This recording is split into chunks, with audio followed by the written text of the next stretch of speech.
Welcome in to another episode of MLS Six Pack here on the SDH Network. I'm Madison Cruz. Joined with me is one of the voices of Atlanta United in Jason Longshore, as he is actually over in Cincinnati right now, getting ready for the match tomorrow. Yeah, the exciting hotel room here in Cincinnati. Yes, getting ready for an early kickoff on Saturday. I'll actually be home before the West Coast games kick off. That'll be nice. You actually get to sit down Weird. and watch a little bit of soccer. Yeah, Whoa. it's nice when that happens. Yeah, you have Sunday night soccer last week. Be home at a decent time this time, so that's it's not bad. Not bad. Not bad. But hey, at least the hotel wall is kind of nice. It's a nice little background. It's pretty good. It's pretty good. It's one of my favorite hotels in the league. Cincinnati is a very underrated trip in MLS. It is definitely one that should be on your list to travel to see your team. Well, speaking of the teams, before we even get into the week 5 preview, we got to talk about what happened in week 4 because a lot went down, as it always does with MLS. What can you expect? Today, no week is not as Chaos. chaotic as the other. So, what stuck out to you from looking at week 4? Kansas City, Minnesota was pure, unadulterated, liquid chaos. 3-0 lead for Minnesota, and you have the orange ball, and you have snow, and you have Peter Vermes probably threatening people's lives. And then they come back and they get 3 goals, and 3 goals in like 12 minutes to get a point out of that one. That was the really wild match of the weekend. Red Bulls Orlando 2-2 draw. That's a good one for Orlando up in Jersey. Austin winning at LAFC is maybe not the big shock, but winning 1-0, kind of doing LAFC's deal against them, a little bit of a surprise. Charlotte, 2-0 win at home over Cincinnati. I mean, Charlotte at Bank of America Stadium is a tough place to get a result. Colorado, I think, on the road at San Jose. That's a really good result for them. RSL, a win on the road, really good result for them. Nashville, surprising 3-1 at Philadelphia, who had been perfect up until this point. Those are the big ones that stand out to me. I thought Sunday Night Soccer with Atlanta and Miami was a great match, a great advertisement for what the league hopes that Sunday Night Soccer can be. It felt big. I think the game delivered. I hope the neutrals out there watching really enjoyed it because I thought it was played at a really, really high level.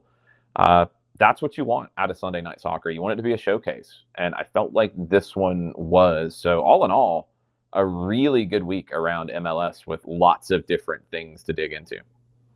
I think I think even on the air with Abe Gordon, I literally when he read off the scoreline for Nashville versus Philly, I was shocked. I was like, Yeah. "Whoa." Because you just, from what has been happening with Nashville, you just didn't anticipate that. And, brought down Philadelphia, who's had a great start to the season. So we'll see. Yeah, Nashville hasn't looked good this year up until this point. Philadelphia had looked far better than you would have expected. There is a red card for Philadelphia, but it's in the 102nd minute, so it doesn't really factor into the result here.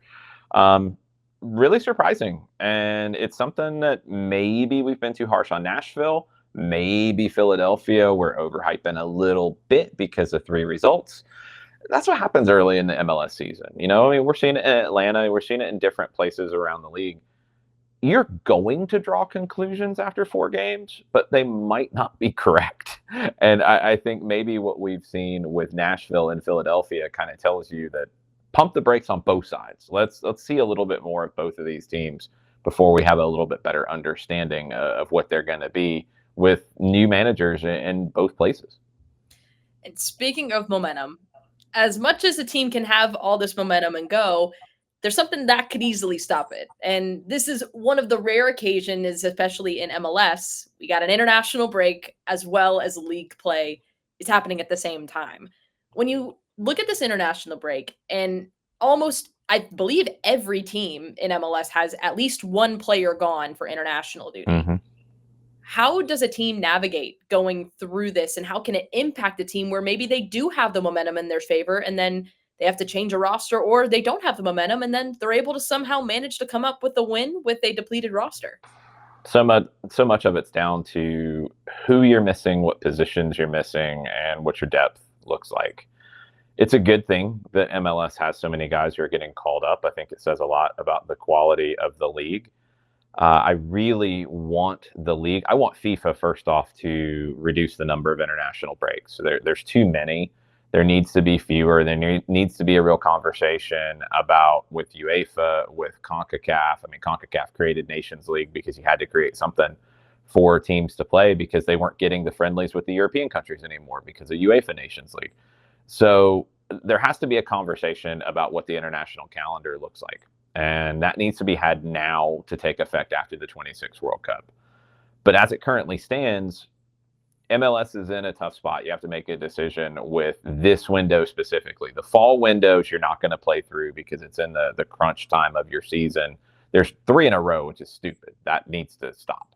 But the March one, I would rather see a midweek round of games played and find a spot in the schedule to do that. I think the league is strong enough to be able to handle on multiple fronts. I think the rosters can always be deeper, but they're deep enough to handle another midweek round.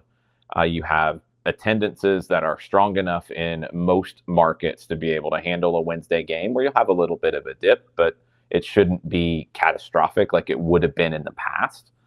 It's a better product, I think, to have that midweek round. And players in Europe are accustomed to it.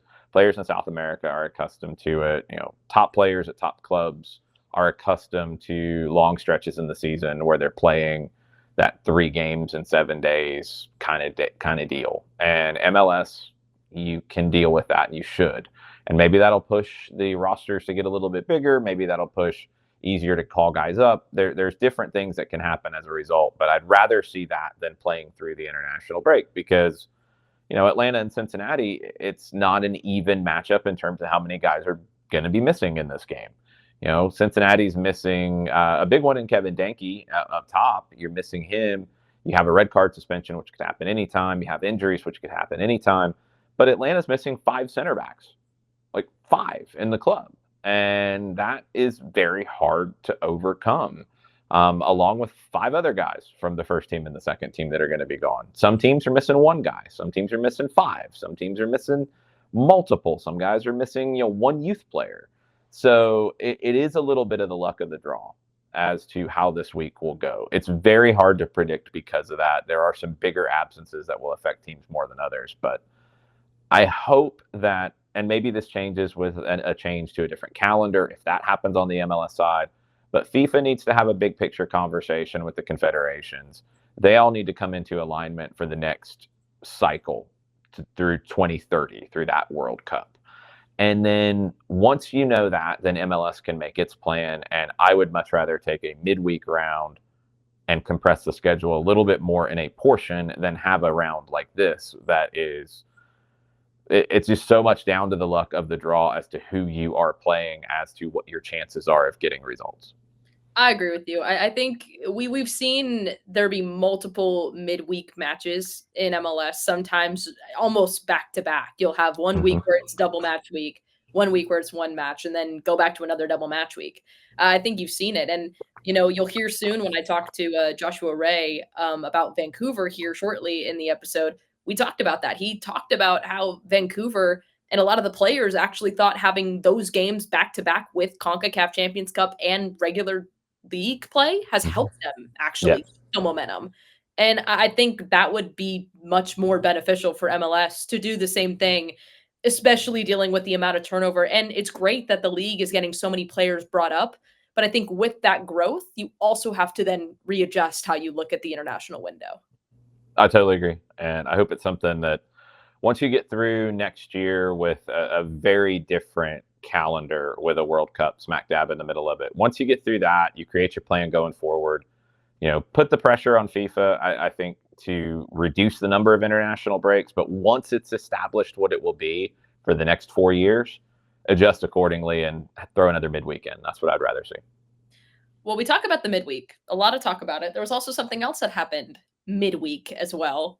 The beautiful, glorious, tremendous, absolutely incredible US Open Cup began, and it did not not meet expectations. I was sat every single day for the past 3 days, and it was incredible.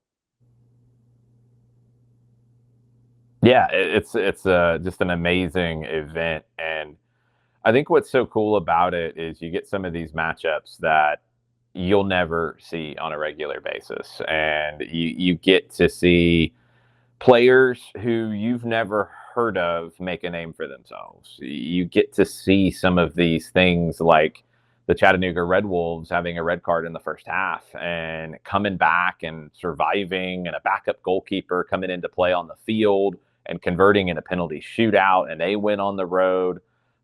We saw Greenville Triumph be pushed to the limit by Asheville City, first game back after Hurricane Helene and all the damage in Asheville. And Asheville City, put together a roster and nearly got past a professional team. Just a lot of really cool stories in this. We had, I believe, 6 cup sets. One of them, Des Moines Menace, I don't really call a cup set when you're dealing with at least the talent level of all of the former MLS players, if not the fitness level of those guys, which is not where it needs to be right now. But they found a way to get it done. 2 goals from Sasha Klestjen. Little Rock Rangers is the other one who really jumped out to me, getting a win at home, beating Birmingham Legion. Big win for that club that we followed over the years here on the SDH Network. Yeah, I think you look at everyone in Menace, and I think I even texted both you, Jarrett, and John, and I was like, "Is this considered an upset?" I say no. I say no as well. I say no as well because I mean, you look at Dax McCarty as well, just recently retired, Mm-hmm. still very much in shape, especially to play 90 minutes. And you got the likes of MLS legend Bradley Wright Phillips, and then Sasha Kleshton, bringing in Justin Miram, Mikey Ambrose.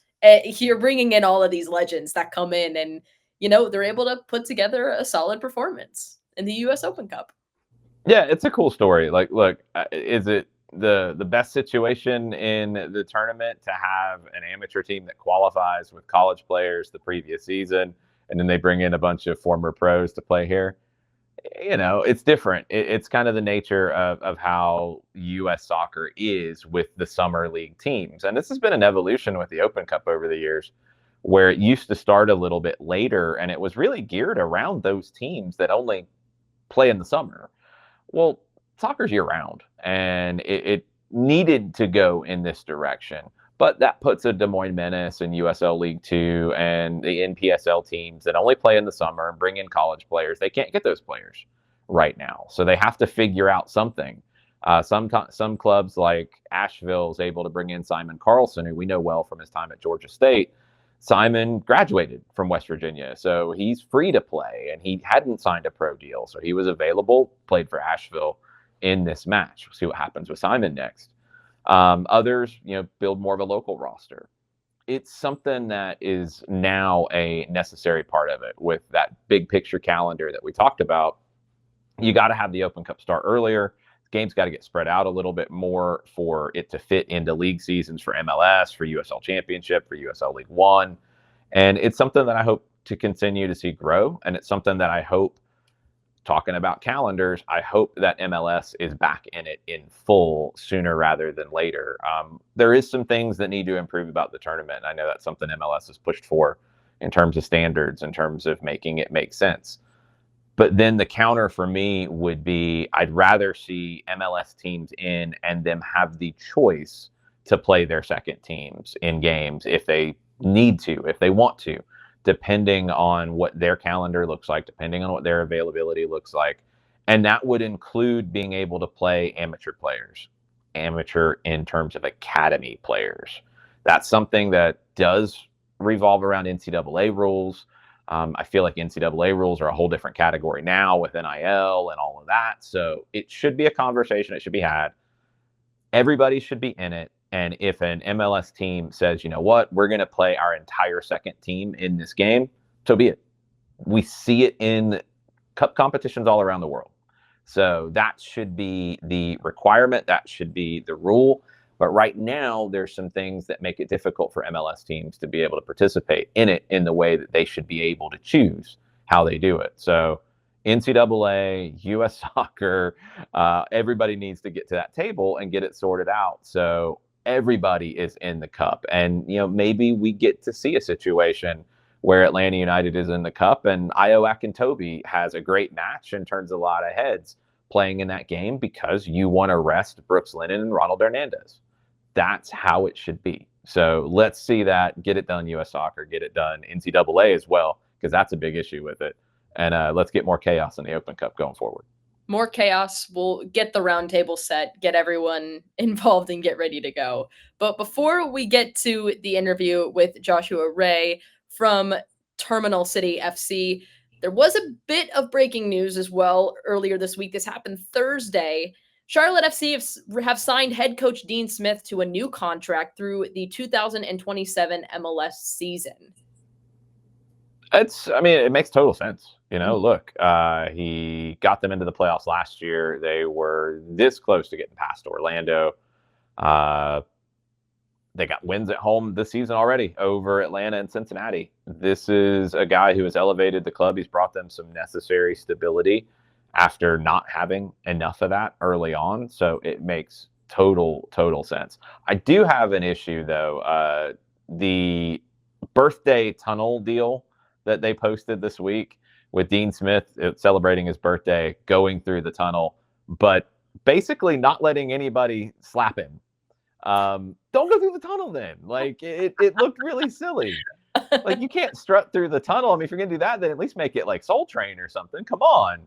Like, you can't go through and not let anybody like smack you or throw water at you or whatever. Then what's the point? It's a tradition. You have to do it. If you're going to do it, do it. If you're not going to do it, then that's fine. Don't do it. But don't do the tunnel where it's just walking through it. Don't do it. For shame. I was disappointed. For shame. Very disappointed.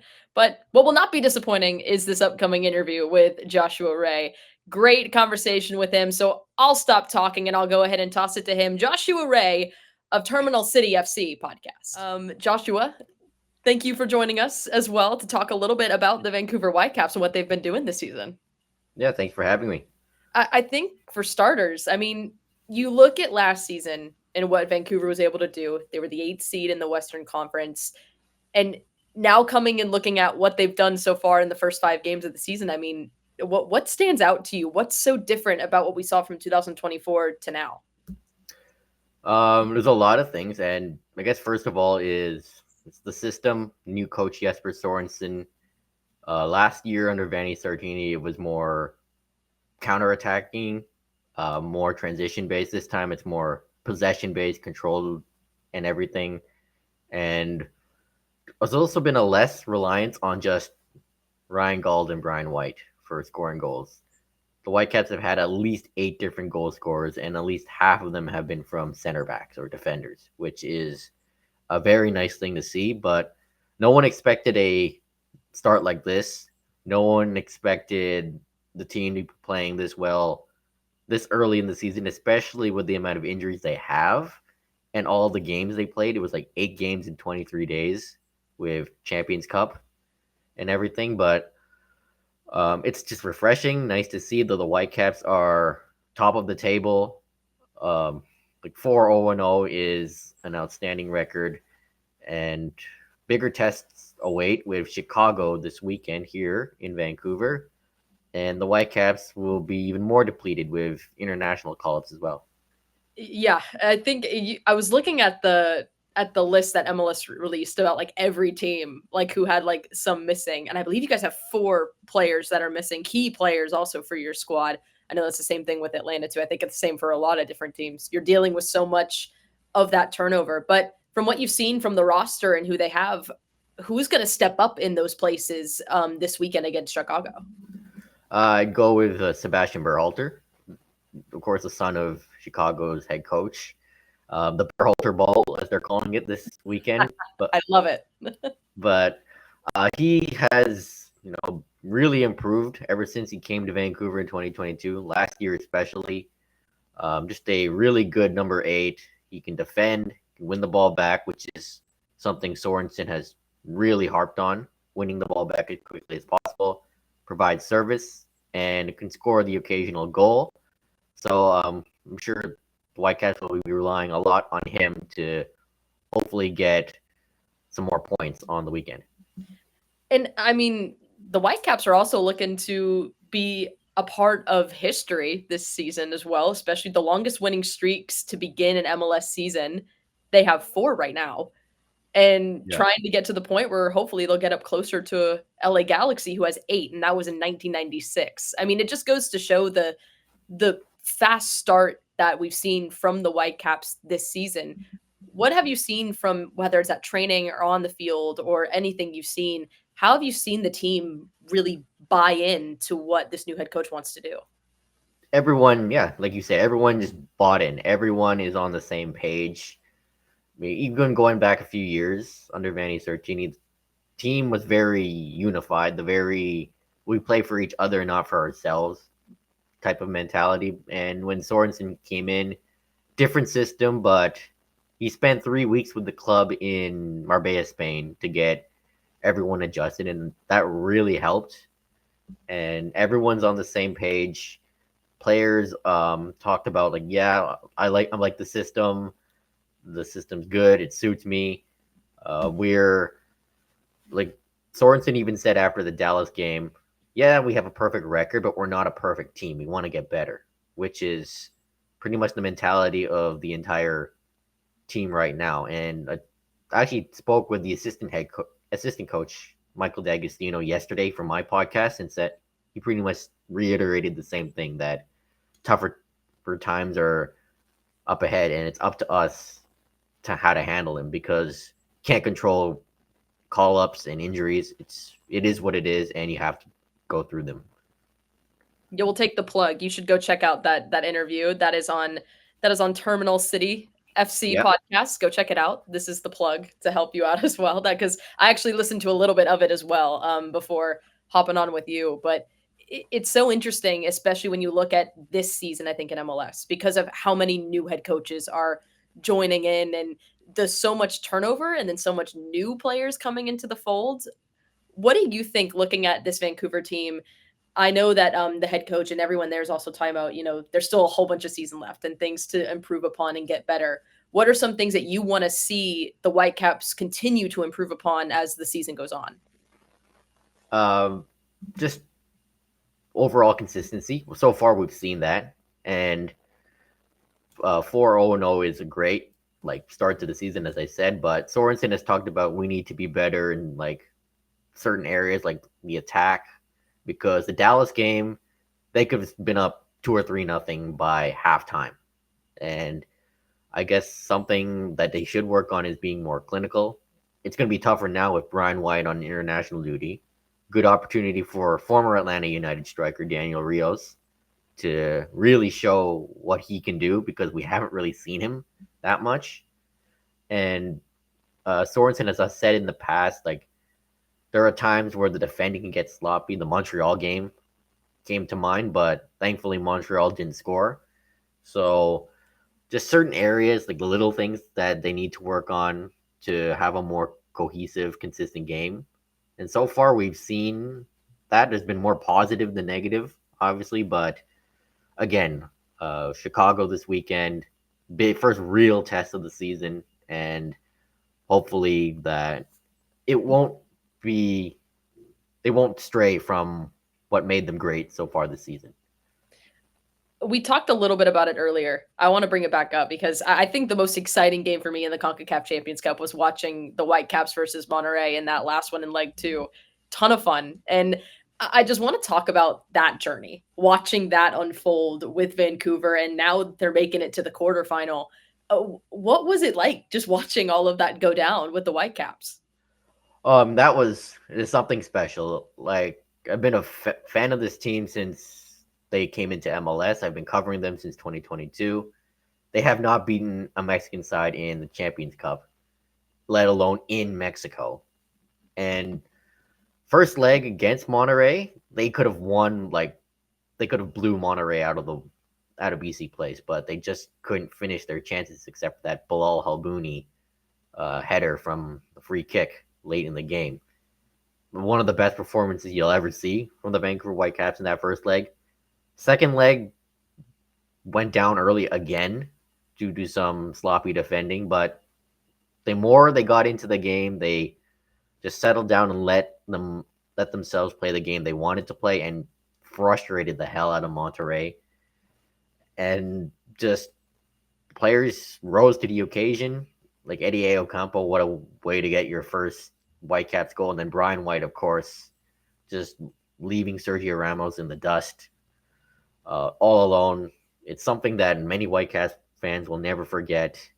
And that two legs against Monterrey, two of the best games you'll ever see in the Whitecaps MLS era. But it's very refreshing to see that this team can go deep in bigger tournaments like Champions Cup. And beating a Mexican side is a statement.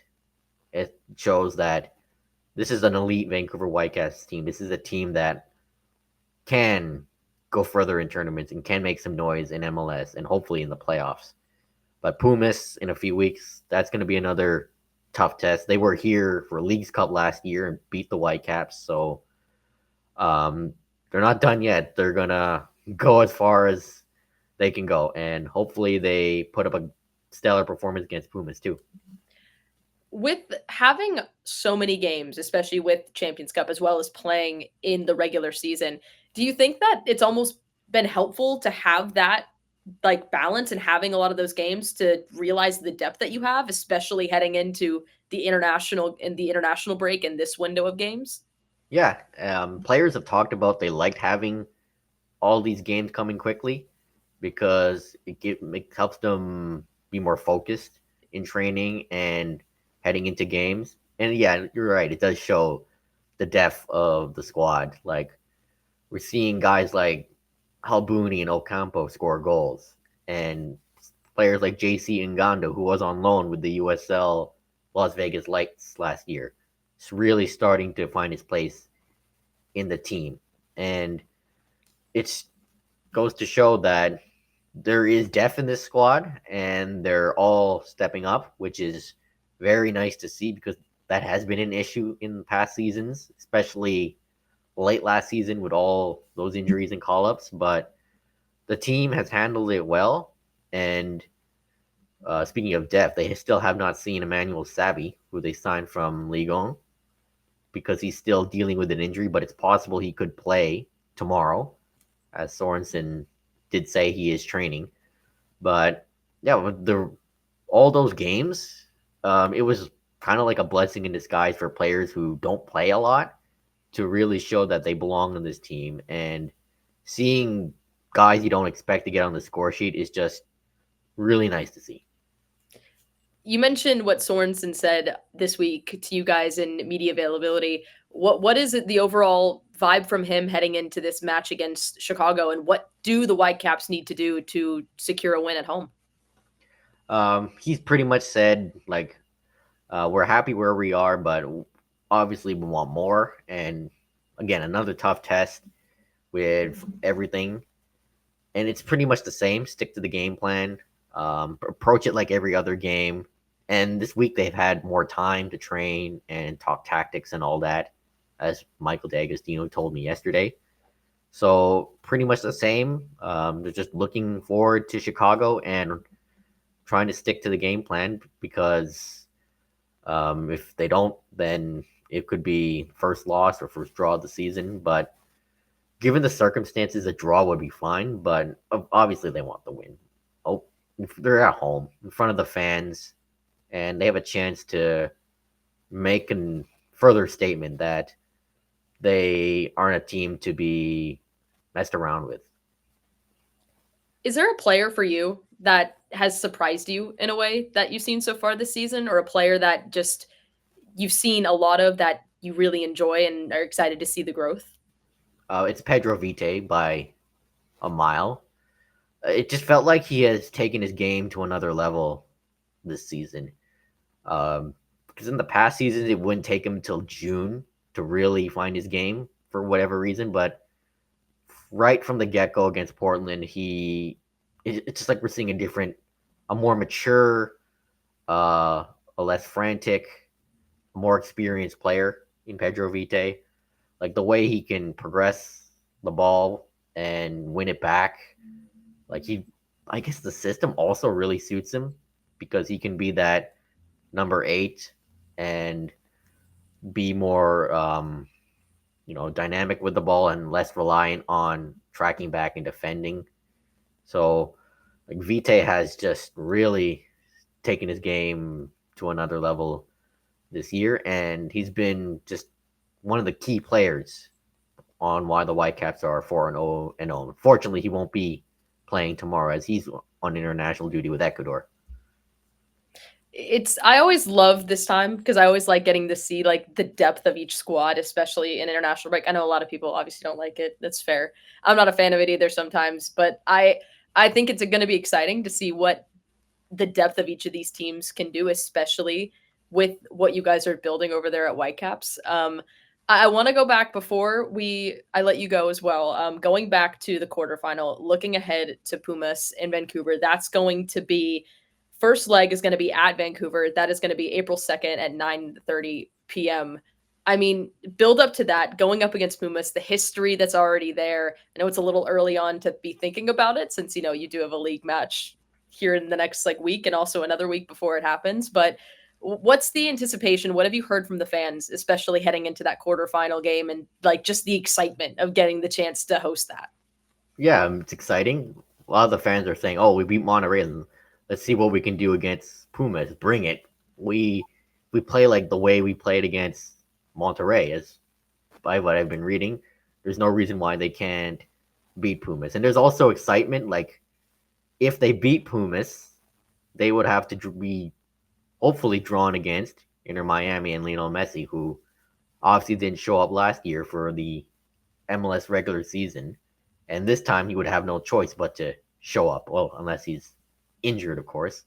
But obviously we'll cross that bridge when we get there. But there's a lot of excitement heading into the tie against Pumas because furthest they've ever gone in this competition. And another Mexican side, and the games are always physical and exciting.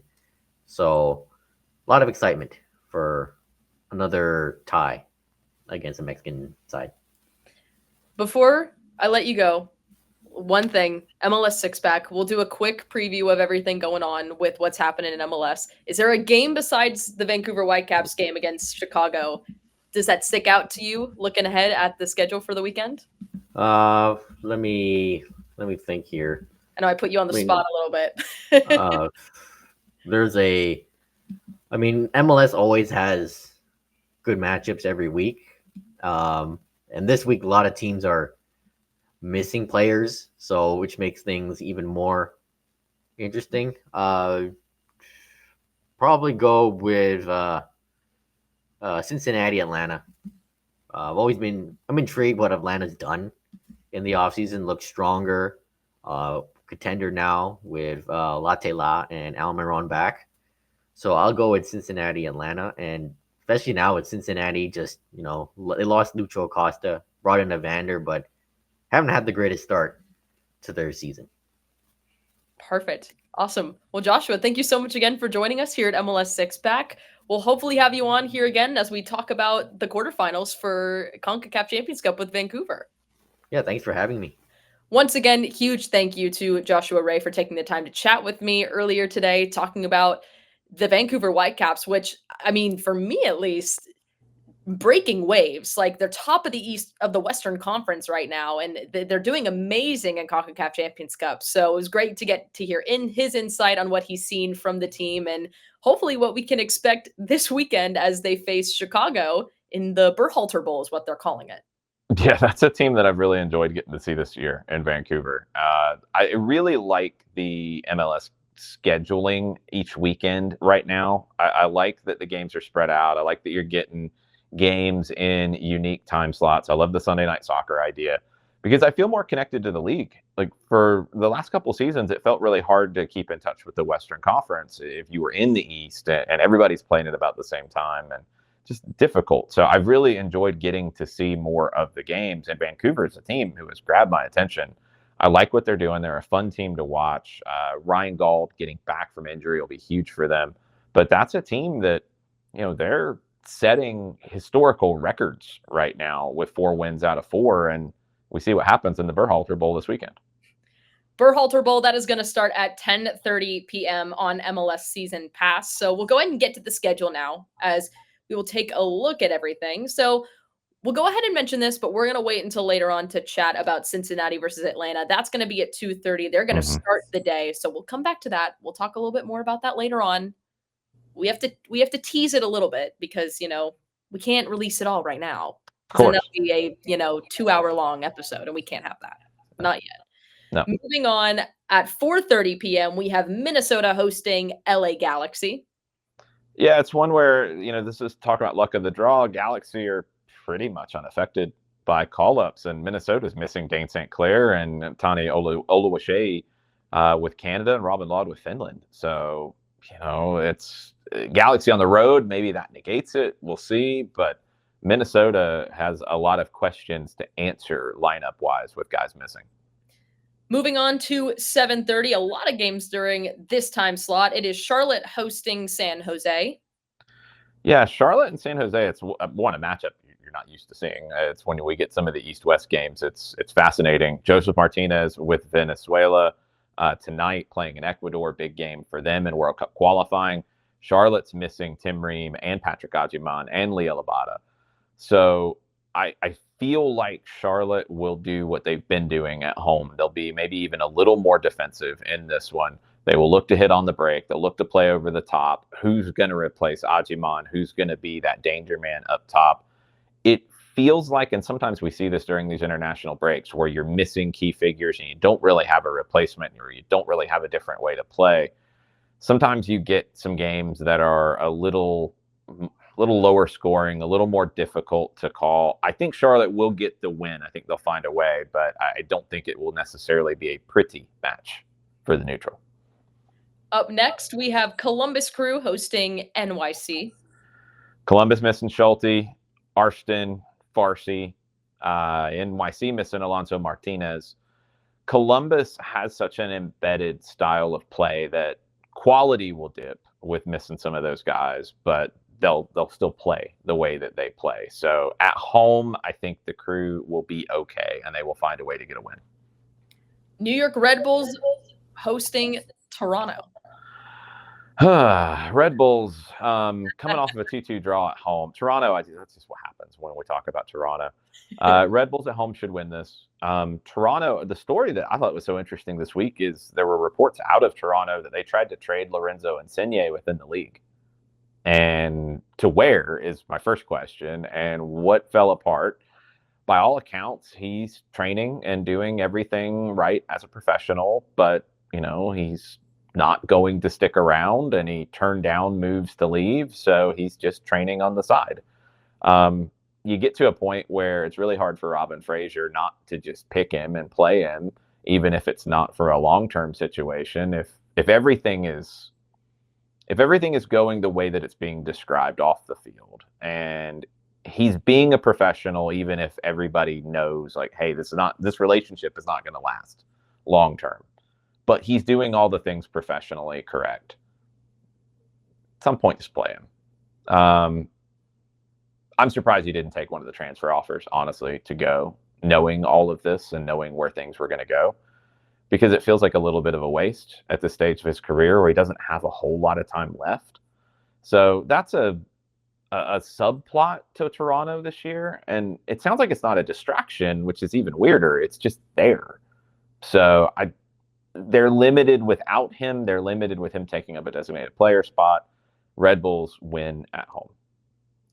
Orlando City hosting DC United. Orlando's always interesting during an international break when they miss Pedro Gallese, because I feel like he's one of those guys who makes them so much better. And there's not a lot of guys in this league that, like, in baseball, we have the wins above replacement, I think, and baseball nerds are probably screaming at me right now because I got it wrong. It's WAR, it's WAR, it's a stat that they use. If you had that in MLS, I feel like Gallese might have one of the highest ones, because it's such a drop-off, and it's no knock on the backups. I think Gallese is just one of those guys who wins you games as a goalkeeper. So whenever they're missing him, I look at Orlando so much differently. Now, this one, they're at home. DC, Christian Benteke is always a problem. Orlando has been up and down this year. It's really hard to get a read on them because they have lost a game at home. They went to Red Bull and got a draw last week. Like, who are they right now? This one feels like a draw to me. I feel like Benteke could hurt them. It just feels like a draw because I don't have a good sense of Orlando, and I think missing Gillespie is a huge miss for them. I think it's going to be a 2-2 draw. That's my final. I can see that. Yeah, that actually feels pretty good. I could see that. Pretty solid. All right, moving on. Last game at 7:30. It is Philadelphia hosting St. Louis. The Bradley Carnell derby right here. St. Louis has not conceded a goal all season long, which is crazy. 4 consecutive shutouts. There is only 2 other teams that have done that in MLS history. Whitecaps in 2012, Red Bulls in 2007. If St. Louis can get through the 68th minute without conceding a goal, it would be the longest shutout streak to start a season in league history. The Whitecaps have that at 427 minutes. Philadelphia and Bradley Carnell will know a lot about the St. Louis team and what they want to do. St. Louis players will know a lot about how Bradley Carnell wants to play. So it's going to be interesting in that regard. You have 2 teams that are not necessarily possession oriented. So who's going to have the ball more? Who's going to be more comfortable with that? And you have 2 teams that are both going to be looking to press and be disruptive. Sometimes you get really fun transition, chaotic games that way. And sometimes you just get complete and utter stalemates. I kind of think this is going to be the latter. I will make the boldest claim that I will make this week and say that St. Louis does set that consecutive shutout minute streak because I think this is going to be a scoreless draw. Okay. We'll have to clip this and hold on to it, and if it happens, we'll have to post it. That'll be if it doesn't, burn it. Okay, we'll do. We'll burn the tapes. No one will know. Yes. No one will know anything. Yes. All right, moving on to 8:30. We have Sporting Kansas City hosting LAFC. No Denny Boanga for LAFC. He scored twice for Gabon yesterday in World Cup qualifying in Africa. Kansas City has to have some momentum, right? After scoring 3 goals in the second half last week and getting a point out of that, they have to get a win here, right? I don't feel good about putting any kind of juice boxes that I enjoy on it. It would probably be like one of the weird like kiwi cranberry mixed juice boxes that I would throw at this game because I don't really care if I lose that. I think Kansas City wins. I have no faith in them actually doing it, though. Another one that sticks out to me that's definitely interesting, 8:30, you have Nashville hosting Montreal. Yeah, it's the 150th game for Hani Mukhtar. One of the best additions in MLS history, I think is fair to say. Like what he's done in 150 games is pretty ridiculous. They should have some momentum. They don't have a huge deal with call-ups either. Montreal's missing Joel Waterman, which is a big one for them because he's so central in the way that they play defensively. I think that's going to hurt them. I think Montreal kind of hitting the wall here on their 5th road game out of 6 to start the season. They've got to be ready to just play at Stade Saputo and get back home. I think Nashville takes the win. Still just crazy that they just have not been able to go to Stade Saputo at all. Just insane. Absolutely crazy. Moving on, 9:30 p.m. We have Colorado Rapids hosting the Portland Timbers. No Zach Steffen for Colorado, and he was ridiculous last week. I hope he starts on Sunday for the U.S. men's national team. I'd like to see that. I think he's earned it. Portland is getting into the very warm seat territory, and I don't know if that's completely fair to Phil Neville, but it's reality. They need to get something out of this with Colorado having to turn to their number 2 goalkeeper. Portland really needs to get something out of it. Even a draw would be okay to build a little bit of momentum. We'll see if they can. 9:30, we have Salt Lake hosting Dallas. Salt Lake should be getting some momentum here at this point. And Dallas, it has not clicked with Lucho Acosta yet. And I'm a little surprised that it hasn't clicked in this way with Dallas yet because we saw them in the last preseason game in Marietta. And I was really impressed with some of the things that they were trying to do. I liked the way that they were pressing. And that was very early in the Lucho Acosta era in Dallas. I really like Eric Quill as a head coach, but it is just not there for Dallas yet. And they've got to find a way to keep Lucho happy and get him more involved. RSL at home should be able to take care of business. And if they do, then maybe the little wobbles at the early beginning stages of the season will dismiss them if they get back-to-back wins. Moving on to the 10:30 p.m. slot. We already talked about Vancouver and Chicago, but the last one of the night as well is Seattle hosting Houston. I'm still very disappointed in the Houston Dynamo. I've said that a lot this year. I had high hopes for the Houston Dynamo this season, and it hasn't quite hit yet. They're missing Jack McGlynn in this one. Seattle is having a lot of injury issues that are starting to pile up. We'll see if Brian Schmetzer can continue to navigate it, but I don't have a lot of faith in this game from a Dynamo perspective. I think they could get a draw, though. It feels like one of those that maybe with Nuhu away for the Sounders, with McGlynn away for the Dynamo, with both teams kind of feeling very meh at the moment, the game might be very meh, and it could be a 1-1 draw. Unfortunately, no Sunday night soccer on Sunday. We just have one game, and that's at 4 p.m., and that is Austin hosting San Diego. It's just like Sunday late afternoon soccer. It's not Sunday night late afternoon. Soccer. It's not Austin. The best ring to it, but Yeah, it's not quite the same. Austin hasn't looked great offensively, and it's weird because that's where they spent their money in the offseason. But they just got a clean sheet win at LAFC, so you have to feel good about that part of it, right? San Diego's been really solid. Chucky Lozano's injury, it hurts because you want to see them build, but I think we're starting to get a pretty decent sense of what Mikey Veras wants to do in charge of San Diego. They've been a difficult team, especially on the road, to take care of. And Austin should be building momentum after a 1-0 win on the road, but there's still these just questions about the offense and why it's not clicking. They're going to be missing some people here. I think San Diego gets a result. I think it's a draw. All right, we'll circle all the way back around to Saturday at 2:30 p.m. A full 180, full 24 hours, 2:30, Cincinnati hosting Atlanta United. It's a weird one. You're coming off of the 2-1 loss to Inter Miami in Sunday Night Soccer, and then Cincinnati is also coming off of a loss as well. So dealing with international break, dealing with losses for both teams, it's a recipe for figuring out who can get the momentum back. People always are asking me for predictions about Atlanta United games, and I've kind of settled into a routine in general of not even trying to predict it in my head until the lineups are out. This kind of game is why, because I have no idea what these teams look like on the field.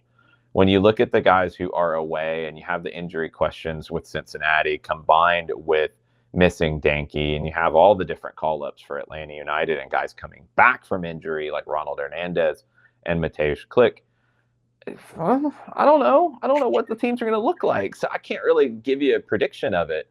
And this is the game that it feels like is the most of those kinds of games this week, in that there are so many unknowns in this game. I think we're still getting to know what Evander in Cincinnati looks like, and it's been pretty good.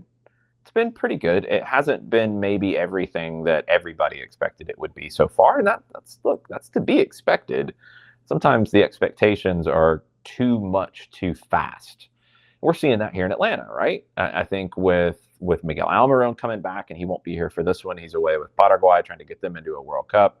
But Saba hasn't hit on all cylinders yet. Alexei Miranchuk has been pretty good, even if people are trying to create narratives that he hasn't. When you're in the top 10 in shots and shot setups, you're doing something right. You're the bow and the arrow in the situation. So he's been doing that. But the final product hasn't been there. Latte Lot has scored goals. Can you see a little bit more connection with him in these situations? No Bartosz Szlich, I think, is a very underrated storyline in this one because he's been very good this year outside of one turnover that ends up giving Lionel Messi an opportunity to score a worldie. So there's so many questions for both of these teams. I think you have two managers in Pat Noonan and Ronnie Dyla who have very clear ideas of what they want their teams to look like. I don't think we've seen it this year from both of them looking consistently like the manager wants them to look like. There's no real way they can do that this week, not with the absences that they have. So my question is, I think both managers will come in. They'll have their filter of, okay, this is what I have to work with. This is what the lineup I'm going to put out there is going to look like. This is how I want them to play. I think you're going to get to a point, maybe it's halftime, maybe it's in the second half, where you're not going to be able to achieve that. And it could be fitness, it could be sharpness, it could be just the wrong players fitting. So then what? And that's what I want to see from Noonan and from Dyla in this game is what do they do when they can't necessarily do what they would like to do? I'll be fascinated to see that. Does Cincinnati end up having a little bit more of the ball? I know Atlanta wants to keep more of the ball, but do they have the group to do that in this game? It's going to be very interesting. And I think it's going to be one of those chess matches that we see at various points in the season, but this is entirely different because you don't have all the pieces that you want to work with. So you're going to have more of some pieces and less of others. And how do you fit those together to come up with a coherent strategy? And both managers will be dealing with that. So the starting lineups will be fascinating. The initial shapes, I think, will be very interesting. Cincinnati's shown a little bit of variance this season. Atlanta hasn't. But they hinted at maybe them doing that in this game with Ronnie Dyla talking about 3 center backs as a possibility. Do you see it start that way? Do you see it finish that way? Do you see a big move at halftime? Do you see a big move middle of the second half? I have no idea what to expect. I'm looking forward to calling it because of that. Because, sometimes you get games that you feel like you know the script going in. I have no clue. This feels like improv. I don't know where it's going to go. Oh, good old improv. You flashback to my theater days back in high school when you said improv. Ooh. But I feel like this game is funny looking at both Cincinnati and Atlanta United. It feels like, when you go to your grandma's house and they have a board game, but the board game is missing so many pieces that you're just kind of playing with oh, here's this broken dollar bill from the Monopoly set that's ripped in half. It's kind of like that. You're trying to fit the pieces to be able to play the game, but doing it in a way that way you're still getting the full effect of what you want to do, but also trying to almost put band-aids and putting things on it to help, see a cohesive group. And I think you have the depth with Atlanta. I think you have the depth with Cincinnati too. They have the depth. It's there. We're going to see a lot of those players that we've seen on the bench a little bit for Atlanta United step up. I think one of them for me that sticks out is Sean De Silva, him getting the opportunity to step in to that role, assuming he's still in that position for Miguel Almiron on whichever side it is. But you're looking at that and you're looking at that combination. How's that going to fare as well? And also too, still trying to build the connection with Alexi, with Latte Lath, with Saba as well. Yeah, it feels like one of those games that, to continue our ridiculous set of analogies that would make Jarrett Smith very jealous. Yes. It's that time you're, putting together the cookout and you're putting together the burgers out on the grill and you don't quite get the consistency the way that you want and they're kind of falling apart. So you make sloppy joes instead. That's what could be happening out of this game. I thought you'd like that one. That was good. That was a good one. I appreciated that one. I didn't know where it was going at first, and then you got to the point, and that made sense. That was solid. I might use that on the broadcast. You should absolutely. That was solid. I liked that. That was good. I'm definitely using my little analogy too. I came up with that. Look at us. Look at us. So what happens? It's what happens when you put both of us on MLS 6-pack here, getting ready for the weekend. But anyway, that was it. Chatting about MLS, chatting about everything Atlanta United, getting ready for tomorrow. It's going to be a ton of fun. Jason Longshore, Mike Conti are in Cincinnati. They will be calling the match at 2:30. But myself and Abe Gordon, we will be in the studio in Atlanta, getting you ready for the match at 1:30 p.m. That's going to be on 92.9 The Game. You can also watch it on MLS Season Pass. And you can also listen on the Odyssey app. You can sync it as well. There's a way to do that as well. You should sync it. That way you can still hear Mike Conti and Jason Longshore on the call, but then also get the view of MLS Season Pass. So you can time it right. It takes a little bit, but you can do it. You can do it. Absolutely. We have faith in you. You can do it. You can do it. It's some technologies can be difficult. I'm more thinking of John. That would be very difficult. He can't do it. He couldn't do it, but you all can. You all can do it. We have faith in you all. So anyway, that was another edition of MLS 6-Pack here on the SDH Network. Let's go ahead and crack one open as we get ready for this weekend's action in MLS.